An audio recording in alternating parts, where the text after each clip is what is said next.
em nossos corações.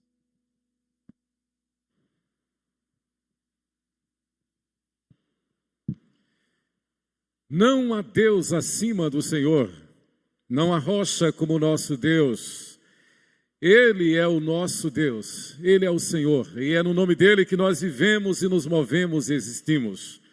É no nome dEle que nós nos reunimos esta noite, seja aqui no templo, seja aí onde você está, na tua casa, onde quer que as ondas da internet chegam, nós nos reunimos nesta noite para celebrar o nosso Deus, mais uma vez, e de uma forma especial, numa reunião de oração, um culto de oração, onde nós elevamos a Deus os nossos pensamentos em súplices, vozes, em intercessão, orando ao Senhor, clamando ao Senhor em obediência à sua palavra. É com temor e tremor que nós nos reunimos e nos dirigimos ao Senhor e juntos meditamos na sua palavra.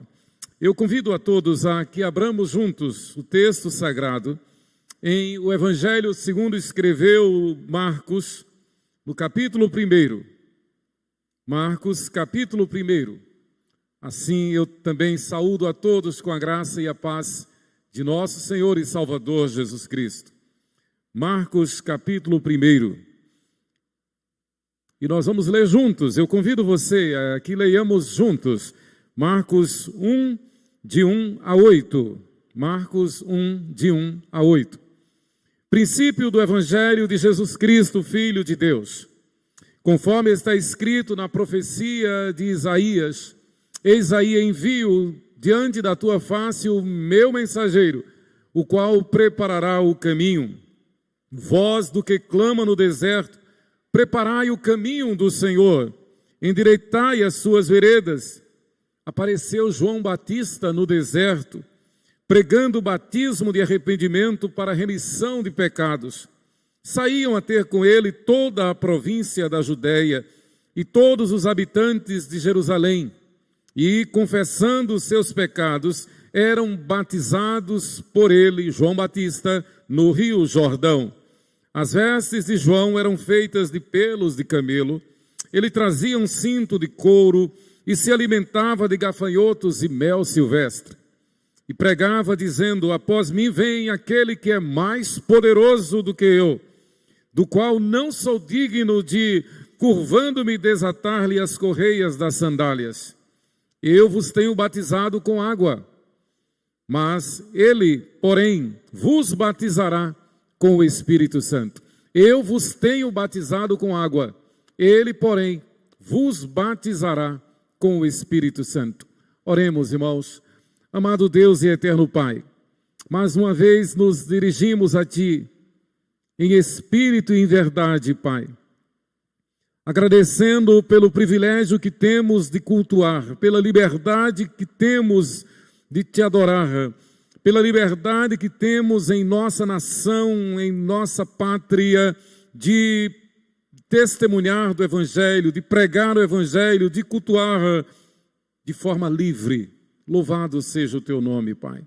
Senhor, nós Te pedimos, abençoa-nos na meditação da Tua palavra. Dá-nos, ó Deus, a mensagem que o Senhor tem para nós nesta noite. Em nome de Jesus. Amém. Amados, eu quero falar sobre o governo de Deus no Evangelho. O governo de Deus no Evangelho. Pensando nos dias que vivemos, pensando na realidade de que os sinais da volta de Jesus, como diz o belo hino 112 do cantor cristão, o 147 do Inário Novo Cântico, vencendo vem Jesus, mas na versão do cantor cristão é mais claro, é mais contundente. Na versão do cantor cristão diz, os sinais da sua vinda mais se mostram cada vez, vencendo vem Jesus. Pensando nisto, pensando no que nós estamos ouvindo e vendo e testemunhando ao nosso redor, a apostasia, o culto à ciência. Na verdade, ciência sempre existiu. O que fez com que Noé fabricasse aquele verdadeiro navio que a Bíblia chama de arca, um verdadeiro transatlântico, não foi outro fator senão ciência, muita engenharia, muita matemática. Ciência sempre existiu. Mas é interessante que a Bíblia diz que quando a ciência se multiplicar, e a ideia que a Bíblia está dando aí é uma verdadeira adoração, um verdadeiro culto à ciência, uma verdadeira transposição da esperança, e ao invés de se colocar a esperança em Deus, se coloca a esperança na ciência ou em apetrechos que homens possam criar com a proposta de dizer que esses apetrechos tenham algum poder sobre a vida humana. Não tem. Na verdade, a proposta que está bem declarada e pública é que o mundo caminha em busca, a humanidade incrédula, caminha em busca de uma nova ordem mundial, um governo mundial, uma unidade mundial. E isto contraria a palavra de Deus, isto é contra a palavra de Deus. Enquanto se multiplica a ciência, enquanto se devota verdadeira paixão à ciência, enquanto se coloca a esperança na ciência, o amor tem se esfriado. As famílias têm sido bombardeadas, as famílias têm sido objetos, alvos de destruição por estes mesmos que proclamam e que promovem e que desejam uma nova ordem mundial. A infância tem sido bombardeada. A ideia, a proposta é destruir a infância. A ordem estabelecida por Deus tem sido atacada. Há uma busca desenfreada da iniquidade em função, em favor, em busca de um governo mundial. Queridos, e é interessante que quem pensa diferente desse sistema mundano é chamado de negacionista ou de fundamentalista. Nós damos graças a Deus como povo de Deus, como igreja reformada, como igreja do Senhor Jesus, que sim, somos radicalmente fundamentalistas à palavra de Deus. A Bíblia é o nosso fundamento, a nossa esperança está em Deus, a nossa fé está em Deus. A proposta de amor não está no mundo, a proposta de amor está em Deus. E pensando então nesta falácia, pensando então neste engodo de um governo mundial, nós temos o dever de buscar na Bíblia, nós temos o dever de encontrar na Bíblia o que a Bíblia fala sobre governo. E o que a Bíblia ensina sobre o governo é que o governo é de Deus e exclusivo de Deus. A Bíblia diz que o coração dos reis está nas mãos de Deus, o coração das autoridades está nas mãos de Deus, nada foge ao controle de Deus. E obviamente, se nós vemos na Bíblia que o governo está nas mãos de Deus, a própria Bíblia nos ensina, a própria Bíblia nos mostra como que esse governo acontece, se manifesta. Claro, Deus mandou este governo no dia da plenitude do tempo, quando o próprio Deus se fez homem e veio habitar entre nós, na pessoa de seu Filho perfeito, o Filho do homem, Jesus Cristo, nosso Senhor. E então nós nos debruçamos sobre os Evangelhos, e pensando nos Evangelhos para entender o governo de Deus, nós nos lembramos, como aprendemos na Bíblia, como está tão claro na Bíblia, que os 4 Evangelhos apresentam Jesus da seguinte forma: Mateus apresenta Jesus como o rei, Marcos apresenta Jesus como o servo, Lucas apresenta Jesus como o Filho do homem, João apresenta Jesus como o Filho de Deus. E pensando então nesse contexto, nós vemos em Marcos, de uma forma bem prática, de uma forma bem objetiva, que na pessoa do servo, Deus feito servo, nós temos de uma forma objetiva a ideia, o que a Bíblia ensina, o que a Bíblia diz sobre o governo de Deus na pessoa do Senhor Jesus Cristo. Marcos apresenta Jesus como Deus que se fez servo para se tornar o rei, o dominador, o governador, o rei da igreja, para que com a igreja e pela igreja ele estabeleça o seu trono por toda a eternidade.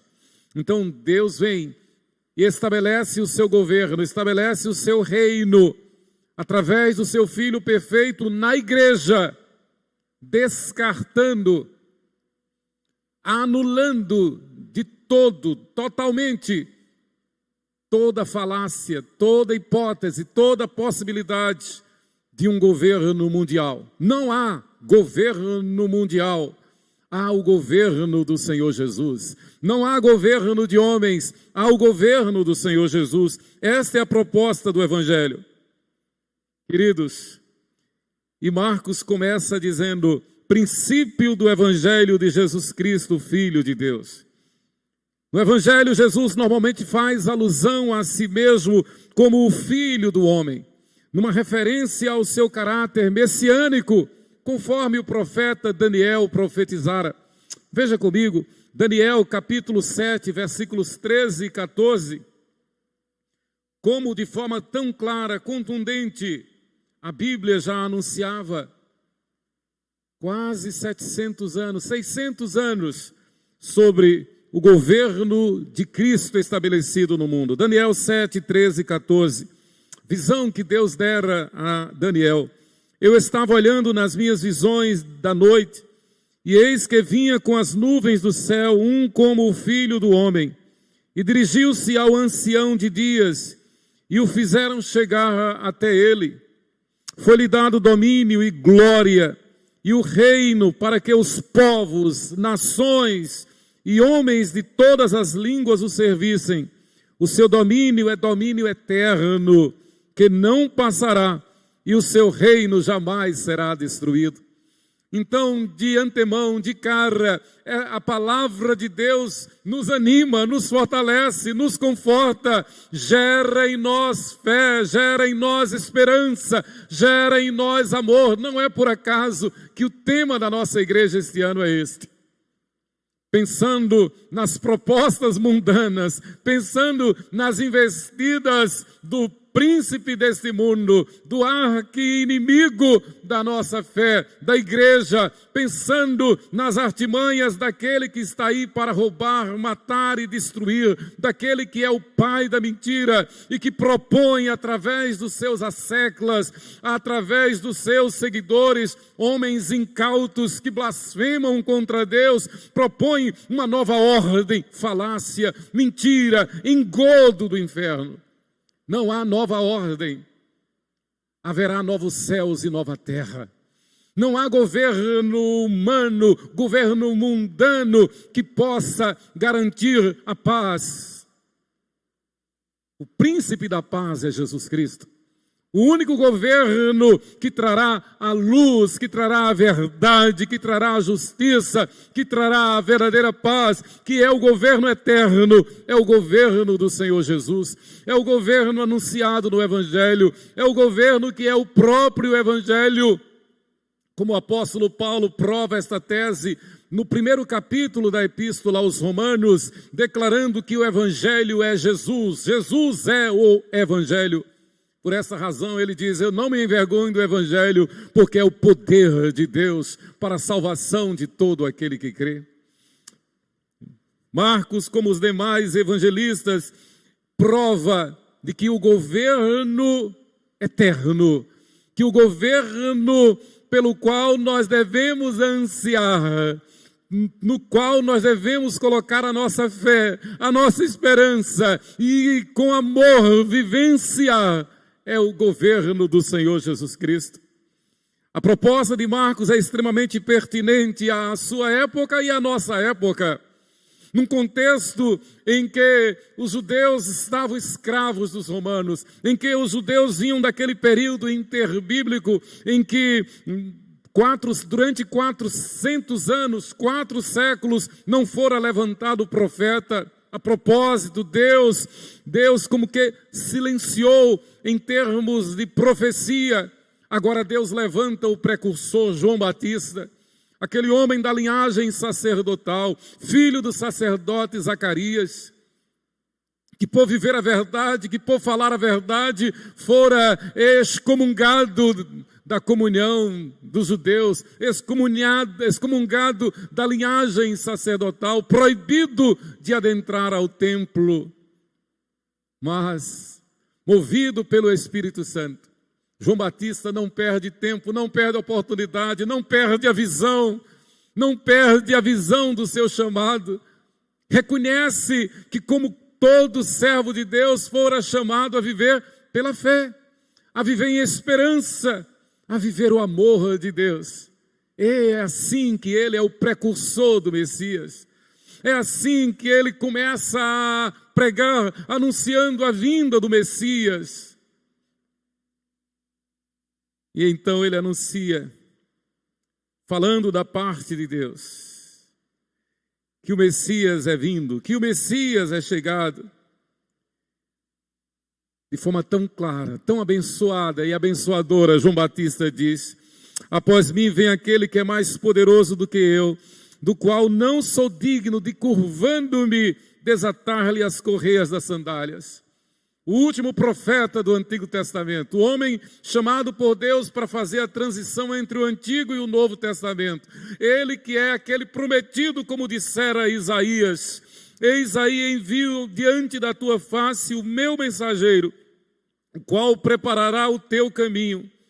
Voz do que clama no deserto, não no curso da religião, não no curso dos poderosos deste mundo, não no curso daqueles que esperavam uma redenção política, uma redenção humana, uma redenção conforme a vontade humana, mas aquele que vem como uma voz do que clama no deserto, aquele que é tido como um rejeitado, como um deserdado, aquele que é desprezado. Ele vem para ser o precursor, ele vem para dizer: não é pela religião, não é pela política, não é pela força humana, não é pelos desejos sociais, políticos, não, é pelo poder de Deus, é pelo querer e efetuar de Deus.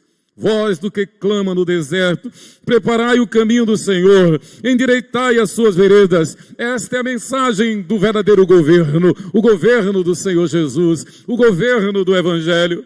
Marcos descreve como o governo de Deus se tornou então realidade com a vinda do Senhor Jesus. Marcos prova que o governo de Jesus convida dentre a humanidade os fiéis a um discipulado radical.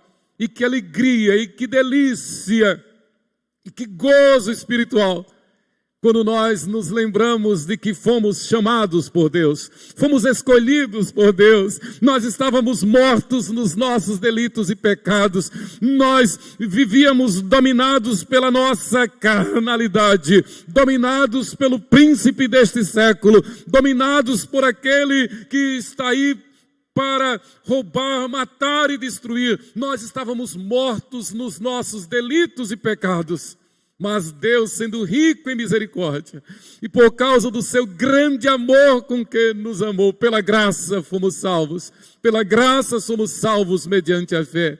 E isto não vem de nós, é dom de Deus. Então o governo do Senhor, o governo que é estabelecido pelo Evangelho do Senhor Jesus Cristo, este governo se torna patente, este governo se torna real, este governo em nós nos faz ver além deste mundo. Este governo em nós nos faz ver além da morte. Este governo em nós nos garante que somos mais do que vencedores por meio daquele que nos amou, o Senhor Jesus Cristo.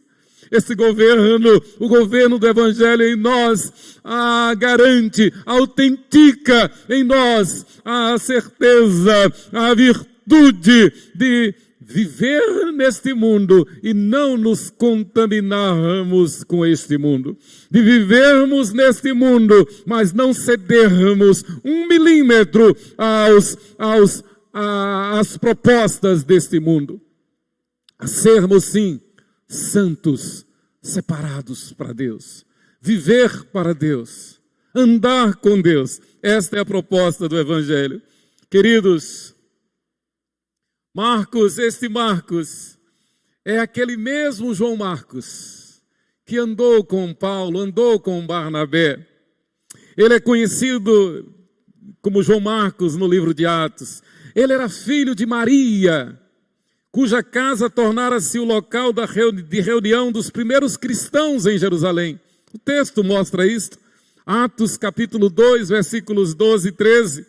Maria, dona daquela casa, para onde Pedro foi depois que fora libertado das cadeias, libertado da prisão, onde ele bateu a porta e aquela secretária chamada Rode foi lá abrir e pensou ter visto uma visão, ter tido uma visão, e ela vai lá e anuncia que Pedro estava à porta. E eles viram, aquela casa, a casa de Maria. Maria é a mãe de João Marcos. Alguns comentaristas dizem que é a mesma casa onde os 120 discípulos estavam reunidos e no cenáculo daquela casa eles foram cheios do Espírito Santo. Há uma ênfase muito grande, conforme nós vemos em Atos capítulo 1, versículo 13 e Atos 2, versículo 1 e 13, versículo 12. Possivelmente é a mesma casa, a casa de Maria, onde a igreja se reunia em oração já no início, já nos seus primeiros momentos. Certamente foi exatamente ali onde, no cenáculo daquela casa, o Espírito Santo desceu no Pentecostes. Então João Marcos é filho daquela Maria. A tradição diz que João Marcos é filho espiritual, foi evangelizado e discipulado pelo apóstolo Pedro. É sabido pela grande maioria dos comentaristas que o Evangelho de Marcos, na verdade, foi ditado por Pedro e Marcos apenas escreveu. Tremenda a história de Marcos. Nesses 13 primeiros, ou melhor, nesses 8 primeiros versículos, Marcos expõe a essência do Evangelho conforme o Espírito Santo lhe revelou. Os principais temas do Evangelho de Marcos ratificam exatamente a proposta de que ele defende a tese do governo de Deus no Evangelho, o governo de Cristo no Evangelho, o governo da Santíssima Trindade, claro, declarado no Evangelho. Então quem foi chamado a viver o Evangelho, pode descansar tranquilo. Nós temos um governo. Nós não esperamos outro governo. Nós temos um rei, nós temos um Senhor. Nós dobramos os nossos joelhos a Ele e somente para Ele. Aliás, foi por essa razão que os cristãos foram martirizados e ainda hoje são martirizados. Porque os cristãos não se dobram diante da iniquidade. Os cristãos não dão glória a outrem. Os cristãos se dobram, adoram, glorificam somente e somente ao Senhor Jesus Cristo. Queridos, o nosso rei é Jesus. O nosso governo está no Evangelho. Então os principais temas do Evangelho de Marcos são as duas naturezas em Cristo, a divina e a humana, como servo de Deus. A vida, a morte e a ressurreição, demonstrando o poder de Deus. Tudo em função, tudo com o objetivo de mostrar que Cristo nos trouxe o governo de Deus. Esse governo foi inaugurado com a sua vinda e ele não tem fim. Ele não terá fim. A nossa vida não se acaba na morte. Pelo contrário, nós somos promovidos à glória celestial. Quando da instituição da Santa Ceia, nosso Senhor Jesus Cristo, dando o cálice aos apóstolos, disse-lhes: e digo-vos que não bebereis este cálice convosco, senão quando hei de beber novo convosco no reino de meu Pai. Nosso Senhor Jesus Cristo está deixando bem claro que o seu governo não tem fim, que aqueles a quem ele chamou para serem seus súditos, esses jamais perecerão, esses jamais sofrerão qualquer decepção, porque o seu governo é perene, o seu governo é eterno. Hoje, Jesus está dizendo, nós celebramos a ceia aqui, mas amanhã, na eternidade, nós celebraremos, continuaremos celebrando por toda a eternidade. Um outro aspecto que Marcos aborda no seu evangelho é que em Jesus, Deus chama aos fiéis a um discipulado radical no poder do Espírito Santo. Interessante que Marcos, nos 16 capítulos do seu evangelho, ele deixa isto muito claro. E pensando na possibilidade de que tenha sido Pedro quem ditou o evangelho para João Marcos, mais ainda, muito mais, podemos entender o cuidado do Espírito Santo neste evangelho de nos chamar para um discipulado radical, ou seja, para descansarmos no fato de que, uma vez chamados por Deus, fomos chamados, a exemplo do Senhor Jesus, declarado em Marcos, sermos servos, apenas servos e nada mais. Vivermos para servir ao Senhor, descansar em Deus, haja o que houver, aconteça o que for, nada foge ao controle de Deus. Não há coincidência, não há acaso, não há destino, sorte, mas há uma determinação de Deus. Nada foge ao controle de Deus. E é nesse sentido que o apóstolo Paulo diz que todas as coisas cooperam juntamente para o bem daqueles que amam a Deus. Daqui a pouco nós estaremos orando, intercedendo, pedindo ao Senhor em favor dos motivos de oração que têm nos chegado, que estão nos chegando. Vamos interceder por cada um desses pedidos, irmãos que estão enfermos, portas de trabalho que precisam ser abertas, porque tem irmãos desempregados, passando aflições, orar pelas famílias, pelos casamentos, orar pelo relacionamento conjugal, orar pelas crianças, orar pela igreja, orar pela sociedade, orar pelas autoridades, orar pela nossa nação, orar pela nossa pátria, orar pela obra missionária, e nós fazemos de forma muito tranquila, com muita fé, com muita esperança, com muito amor, porque nós estamos debaixo do governo do Rei dos Reis, do Senhor Jesus Cristo. Queridos, o governo de Deus no Evangelho. Então eu quero discorrer sobre 3 aspectos fundamentais. O governo de Deus no Evangelho. Em primeiro lugar, como nós encontramos no versículo 1, princípio do Evangelho de Jesus Cristo, Filho de Deus. Nós podemos então deduzir, nós podemos então entender que no Evangelho Jesus estabelece o seu reino eterno.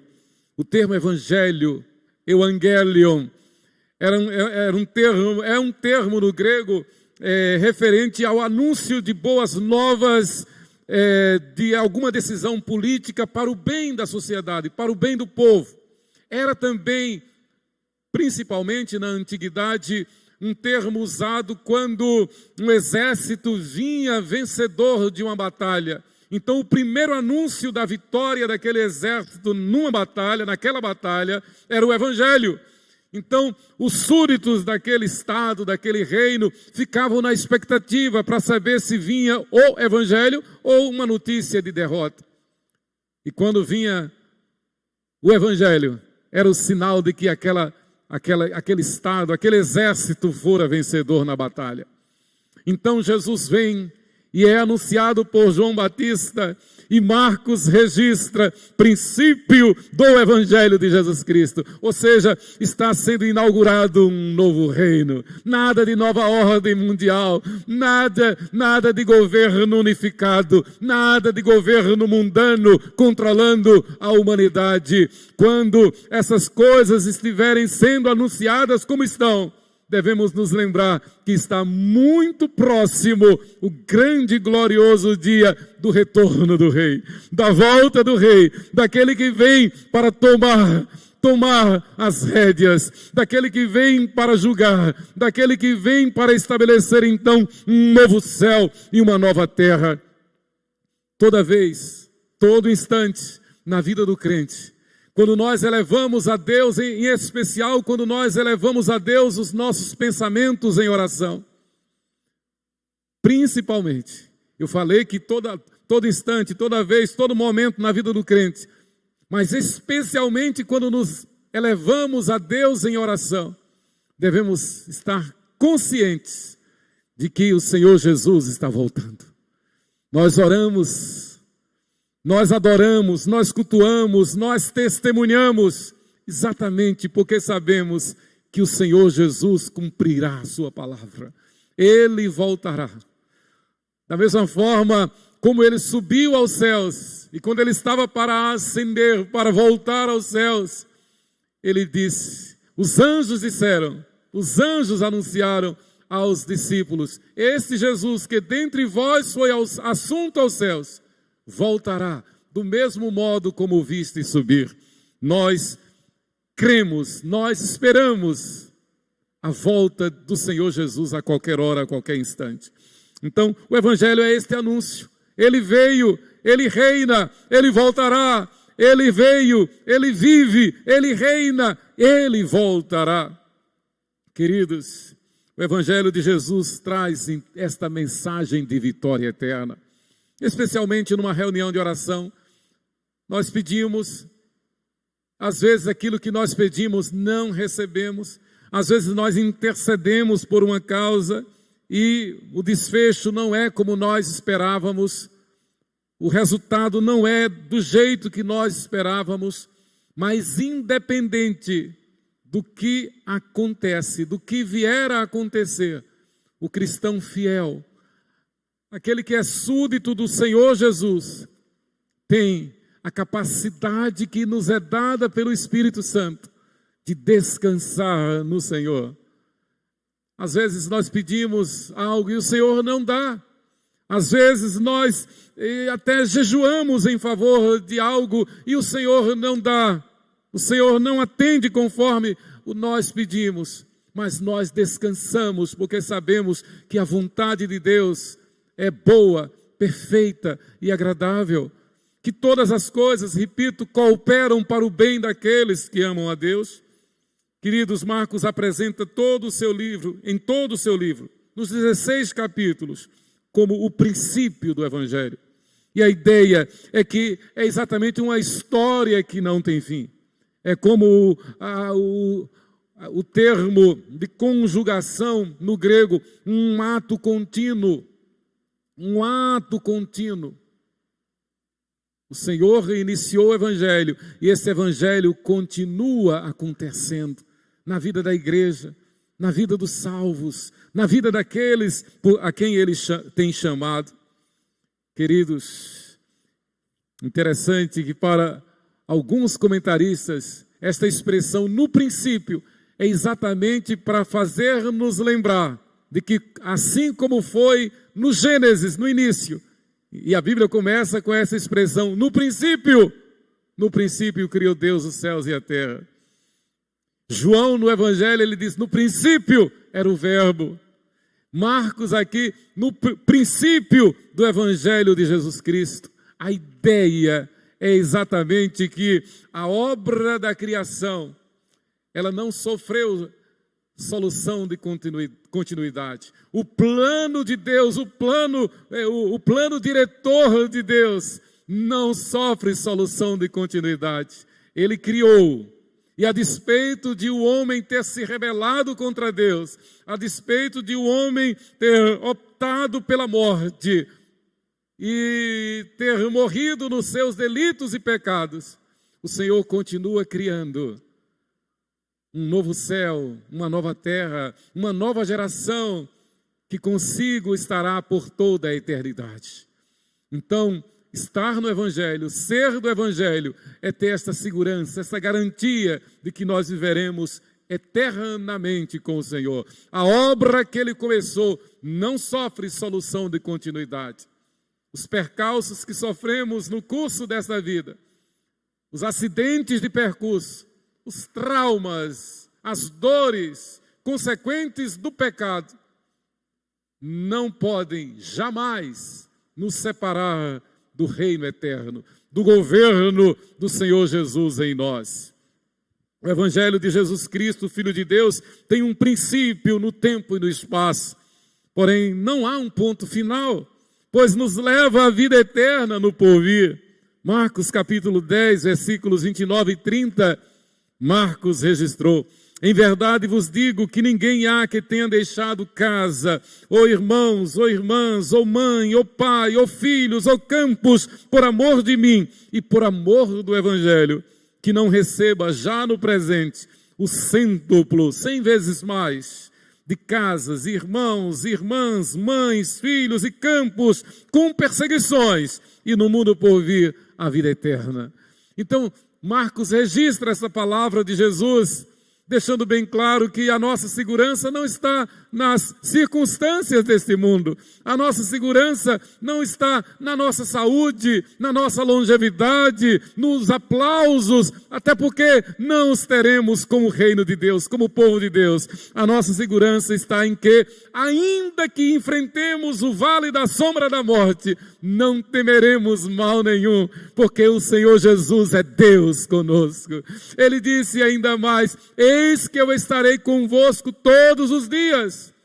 Por isso que a igreja enfrenta a adversidade, por isso que a igreja é chamada para muitas vezes padecer, sofrer o martírio, mas em todas as coisas saber que como igreja somos mais do que vencedores por meio de Jesus Cristo que nos amou. Os eleitos de Deus são chamados a viver pela fé, a viver em esperança e a viver o amor de Deus.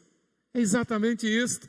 O que nos faz evangelizar, o que nos faz ser fiéis na igreja, mordomos do Senhor, o que nos faz investir na evangelização, na plantação de novas igrejas, no envio de missionários, o que nos faz consagrar a nossa vida no altar, o que nos faz como crentes, como servos de Deus, a viver em função da igreja, em função do reino, é exatamente o senhorio do governo de Cristo sobre nós. É Ele quem manda. É Ele quem nos dirige, é Ele quem determina o curso da nossa vida. Por isso que, como alguém já disse, o melhor lugar do mundo é estar no centro da vontade de Deus. Nós vamos orar, nós vamos clamar a Deus, nós vamos pedir a Deus, mas antes de tudo já dando graças, seja qual for a resposta, seja qual for a definição, seja qual for o desfecho. Eu nunca esqueço de um episódio que teve no tempo que estávamos no seminário, e o reverendo Otton Guanais Dourado, nosso mestre, nosso professor, terminou de dar aula, um dia assim, mais ou menos umas 10 horas da manhã, e ele pegou Dona Raquel, eles moravam numa das casas do seminário, ali no campus do Seminário Presbiteriano do Norte, Rua Demócrito Souza Filho, na Madalena, número 208, na Madalena, no Recife. Ele pegou Dona Raquel e foram ao centro do Recife, a Boa Vista, porque naquele dia seu filho estava aniversariando. E eles foram comprar o presente. E quando voltaram para casa, viram uma multidão ali na frente do seminário, ali dentro de sua casa. Encurtando a história, ali mesmo no campus, no sítio do seminário, os meninos brincando de caçar passarinho. E acidentalmente um estava tirando o chumbo, aquele projétil, atingiu o menino que aniversariava naquele dia. E ele já estava morto. E a palavra do nosso pastor, do nosso professor, do nosso mestre foi exatamente aquela palavra de Jó. Deus tem um plano. E Deus chamou.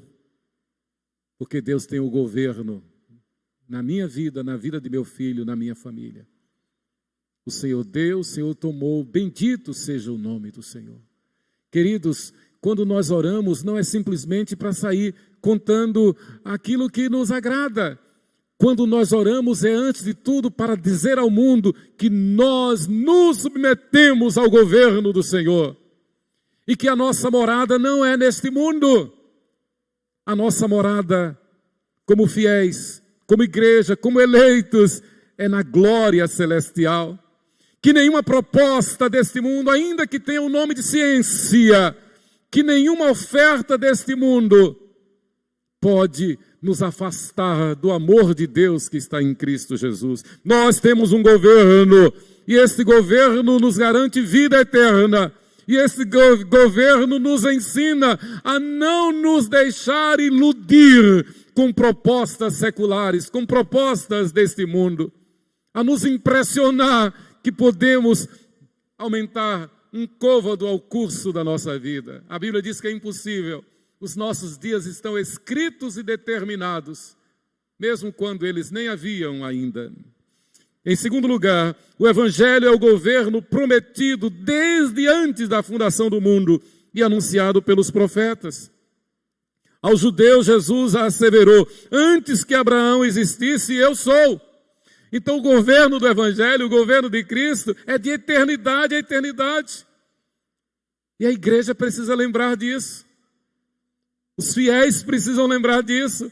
O governo de Cristo não sofre revés. O governo de Cristo não se intimida diante da iniquidade. Ainda que os homens se levantem contra nós, ainda que os montes desabem sobre nós, há um rio cujas correntes alegram a cidade de Deus, o santuário das moradas do Altíssimo. Deus está no meio dela, jamais será abalada. E os que confiam no Senhor são como o monte Sião, não se abala, permanece para sempre. Eu sei em quem tenho crido, e estou bem certo que Ele é poderoso para guardar o meu tesouro até o dia final. Para mim o viver é Cristo, mas o morrer é lucro. Prefiro partir e estar com Cristo, o que é incomparavelmente melhor. E a única razão pela qual eu estou aqui é para poder pregar o Evangelho, é para poder testemunhar do Evangelho. Se não for para testemunhar, se não for para viver o Evangelho, a vida não tem sentido. É uma vida de perdição, é uma vida de condenação. Mas a vida da igreja, a vida dos eleitos, a vida dos fiéis, a vida dos súditos do Rei, do Senhor Jesus Cristo, é uma vida mais que vencedora, é uma vida de glória em glória, é uma vida de triunfo em triunfo e ao triunfo, como diz o apóstolo Paulo. Jesus diz então: eu sou. Antes que Abraão existisse, eu sou. A Pilatos, Jesus declarou, provando que o seu reino é eterno. Jesus declarou: o meu reino não é deste mundo, o meu reino não é daqui. João capítulo 18, versículo 36. O reino de Jesus é eterno. O evangelho que nós recebemos, o evangelho é anunciado por Mateus, Marcos, Lucas e João. O evangelho que é a base do Novo Testamento, que é a síntese do Antigo e do Novo Testamento. É a garantia de que, salvos por Cristo, nós pertencemos ao reino eterno, ao reino que vencerá este mundo, ao reino que superará este mundo, ao reino que não se deixa abater, que não se deixa influenciar pelas ofertas deste mundo. Não, nós somos do Senhor. Daí que a Bíblia diz que, salvos por Cristo, santificados pelo Espírito Santo, somos separados deste mundo. É assim, queridos, então, num dos salmos messiânicos, Davi escreveu sobre o Messias. 1000 anos antes, Davi, cheio do Espírito Santo, escreve vários salmos messiânicos. E um que eu quero citar aqui é o 145, versículo 13, quando Davi diz: o teu reino é o de todos os séculos, e o teu domínio subsiste por todas as gerações. Anunciando o Messias, um reino eterno que subsiste por todas as gerações. É assim que Marcos apresenta João Batista como precursor do Messias. Os versos 2 a 8. Tremendo. Versículo 8. Eu vos tenho batizado com água, ele, porém, vos batizará com o Espírito Santo. Então, ser parte do reino, do governo de Cristo, é ter a garantia de ser cheio, de ser dominado, de ser dirigido, de ser controlado pelo Espírito Santo. Queridos, os fiéis discípulos têm sua fé fortalecida pelas promessas de Deus e confirmadas no pacto da graça feito pela Santíssima Trindade. Então, na verdade, nós jamais teríamos mérito, jamais teríamos condições de fazer um pacto com Deus. Deus, sendo rico em misericórdia, na Santíssima Trindade, Deus Pai, Filho e Espírito Santo, resolveu fazer o pacto da aliança, o pacto da graça, e incluir nesse pacto aqueles a quem Ele chamou das trevas para a sua maravilhosa luz. A igreja, os salvos por Cristo, cuja razão de viver está em servir a Cristo, cuja razão de viver está em testemunhar do Evangelho, cuja razão de viver está em dizer para todo mundo: eu sou de Jesus, Jesus é o meu Senhor.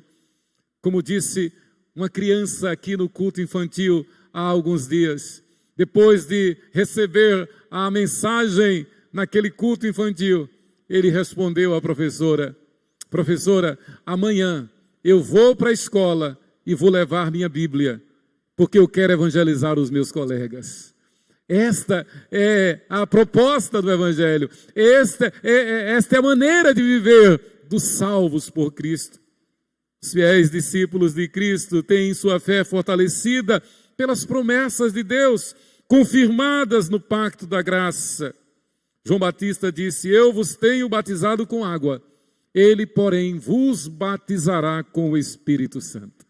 Então veja que mudança, veja que promoção, não apenas um rito de entrada a uma comunidade aqui na terra, a igreja aqui na terra, mas as portas da eternidade que se abrem para receber uma pessoa que foi dominada, que está sendo controlada, dirigida pelo Espírito Santo. É assim a performance, é assim o estilo de vida da igreja fiel, dos fiéis servos de Deus que vivem o Evangelho. O governo de Deus no Evangelho habilita os fiéis a viver em total dependência do senhorio de Cristo.